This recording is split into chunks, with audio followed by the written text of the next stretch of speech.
দর্শক, দৌলদিয়া থেকে এক মেয়েকে নিয়ে এসে সুখের সংসার করছিল এই ফরহাদ, কিন্তু দৌলদিয়া থেকে এই মেয়েকে বিয়ে করার কারণে ফরহাদের সাথে ঘটছে কি সেটা জানানোর জন্যই আজকে চলে আসছি আমি আপনাদের মাঝে। ভাই, ভালো আছেন আপনি? আলহামদুলিল্লাহ ভালো আছি। আচ্ছা, আপনি দৌলদিয়া থেকে মেয়েকে বিয়ে করার কারণে কি এমন ঘটছে যেটার জন্য আমাকে আসতে বাধ্য হলো আপনার কাছে? অনেক কিছু করছে, যেমন ধরেন এই যে দেখতেছেন এই জায়গা সম্পত্তি কতটুকু এরিয়া দেখতেছেন, জি, এটা কিন্তু আমার বাবা, আপনার নিজের বাবার? আমার নিজের বাবা। আচ্ছা, হ্যাঁ, এই যে আমার কুড়ি ঘর দিচ্ছে, এই যে ঘরটুক দিছে কিছুর জন্য দিছে, দৌলদিয়া থেকে এই মেয়েটাকে বিয়ে করছে আনছে, বিয়ে করে আনছে, এটা আমার অপরাধ। তারা কি আপনাকে সমর্থন করে না এই মেয়েকে বিয়ে করছেন বিদায়? না, সমর্থন করে নাই। আচ্ছা, আপনার শ্বশুর শাশুড়ি যে আপনাকে মেনে নেয়নি বা আপনার হাজবেন্ডকে আপনার শ্বশুরের অর্থ সম্পদ থাকাকালীন সময়েও ছোট্ট একটা টিনের ঘর দিয়েছে, এ ব্যাপারে কি আপনার মন খারাপ হয় বা কিছু? না, মন খারাপ হয় না, এই কারণে হয় না কারণ যেখানে আমার হাজবেন্ড আমার পাশে আছে এবং সাপোর্ট নিয়ে আছে, এই জন্য ওই বিষয়টা নিয়ে আমি মন খারাপ করি। আপনার হাজবেন্ড আপনাকে কতটুকু ভালোবাসে? অনেক। অনেক? মানে আপনারা সুখে সংসার করছেন? অবশ্যই, যতটুকু আছে আলহামদুলিল্লাহ।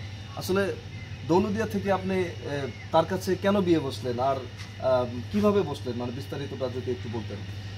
আমি ওখানে ছিলাম দীর্ঘ 6 থেকে 7 মাসের মতো। তো তখন ও ওখানে গেছিল, তো তখন সে আমাকে দেখে। মানে উনি গিয়েছিল বলতে উনি কি আপনার খরিদ্দার হিসেবে গিয়েছিল? হ্যাঁ, তো ওখানে তো মানুষ টাকার বিনিময়ে গিয়েছিল? হ্যাঁ, টাকার বিনিময়ে গিয়েছিল। তো ওখানে তো মানুষ ওটার জন্যই তো যায়, অন্য কোনো কাজে তো যায় না। তো তখন ও আমাকে চয়েস করলো, তো আমার গায়ে তখন হাত দেয় না, আমাকে শুধু জিজ্ঞেস করছে হচ্ছে এখানে কতদিন তুমি। আমি বললাম আমি এতদিন আছি। আচ্ছা, তার আগে আমরা একটু জেনে নিই কত টাকার ওনার সাথে প্রথম আপনার কত টাকার একটা কন্ট্যাক্ট ছিল বা কিছু?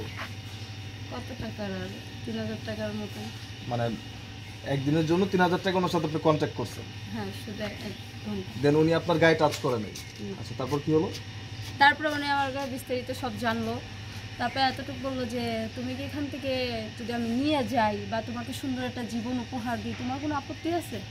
তা আমি মনে করলাম যে এই জীবনের থেকে তো সুন্দর জীবন পাওয়াটাই বেটার। আমি বলছি না, আমার কোনো আপত্তি নেই, আপনি যদি আমাকে এখানে নিয়ে যেতে পারেন তাহলে আমার কোনো সমস্যা নেই।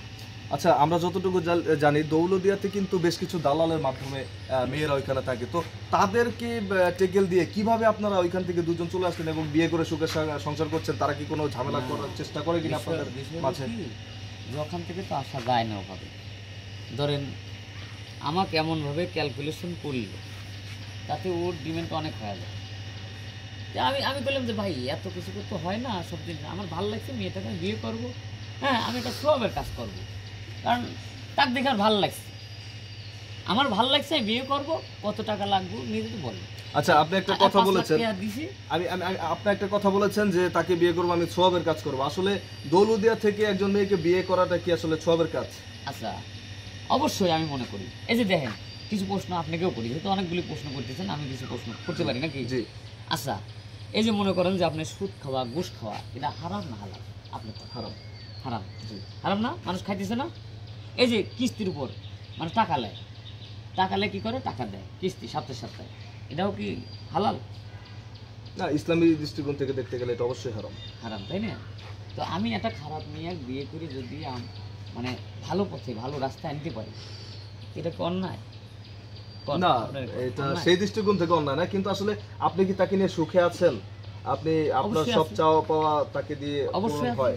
অবশ্যই আছি, আমি খুবই স্যাটিসফাই, আমি খুবই স্যাটিসফাই। কারণ ও যখন আমার কাছে ওর মনের কথাগুলি মানে কইতে পারে, আমার ভালো লাগে। ও যখন মানে ওর দিক থেকে যখন ভালো লাগে তখন আমারও ভালো লাগে। আমি অনেক মত কাজ করছি, আমার দৃষ্টিকোণটা আমি মত কাজ করছি। এখন কে কী বললো এটা আমার দেখার বিষয় না। আমার বাবা ওরে বিয়ে করছে দেখে আমার এই ঘরটা দিচ্ছে, আমার বাড়িঘর সবই করে দিচ্ছে, আমার এই যে এই অবস্থা করছে, অসুবিধা নেই, তাতে আমার কোনো কষ্ট নাই। রাস্তায় থাকলে আমার কষ্ট নাই, কিন্তু আমার মনের দিক দিয়ে আমি অনেক শান্তি, অনেক সুখ। আচ্ছা, আপনি বললেন যে আপনার বাবার অনেক অর্থ সম্পদ, কিন্তু আপনাকে দেখে সেটা মনে হচ্ছে না। আসলে আপনি ওনাকে বিয়ে করার আগেও কি এরকম ছিলেন, নাকি ওনাকে বিয়ে করার পরে আপনি আস্তে আস্তে নিজেকে পরিবর্তন করে একজন সাধারণ মানুষ হিসেবে? আমি আসলে ধরেন লেখাপড়া কম করছি, আমি সাধারণ মানুষ, সাধারণভাবে আগে থেকে মাছের ব্যবসা করতাম। হ্যাঁ, মাছের ব্যবসা এটা আমার বেশ। মাছ কি আমি এভাবে গেছি, রাস্তায় বিক্রি করতেন নাকি আরতে? না, আরতে বিক্রি করছি। আরো তো বিক্রি করি। আচ্ছা, যাই হোক, আমরা একটু এই আপুটার কাছে চলে যাবো। আপু, আপনি নতুন জীবন পেয়ে আপনার কাছে কেমন লাগছে, এবং আপনি এই বিষয়ে আসলে কি বলতে চান? এটা কতটুকু ভালো বা কতটুকু খারাপ? মানুষ অন্যান্য মানুষ কিরকম করবে কিনা, বা দৌলতদিয়াতে যারা আরো আপনাদের সঙ্গী যারা ছিল, যেসব মেয়েদের ছিল, তাদেরকে কেউ যদি নিয়ে আসে সেটা কি ভালো হবে কিনা, এই ব্যাপারে একটু আপনি বলেন। এখন সব মেয়েদের কথা তো আমি বলতে পারবো না। কিছু মেয়েরা আছে সেখানে থাকতে থাকতে অভ্যাস হয়ে গেছে, সেখান থেকে তারা বেরোতে চাচ্ছে না, টাকার একটা যে লোভ। আবার কিছু মেয়েরা আছে তারা বের হলেই শান্তি। এখন সবার ভাগ্য তো আর আমার মতন লেখা নাই।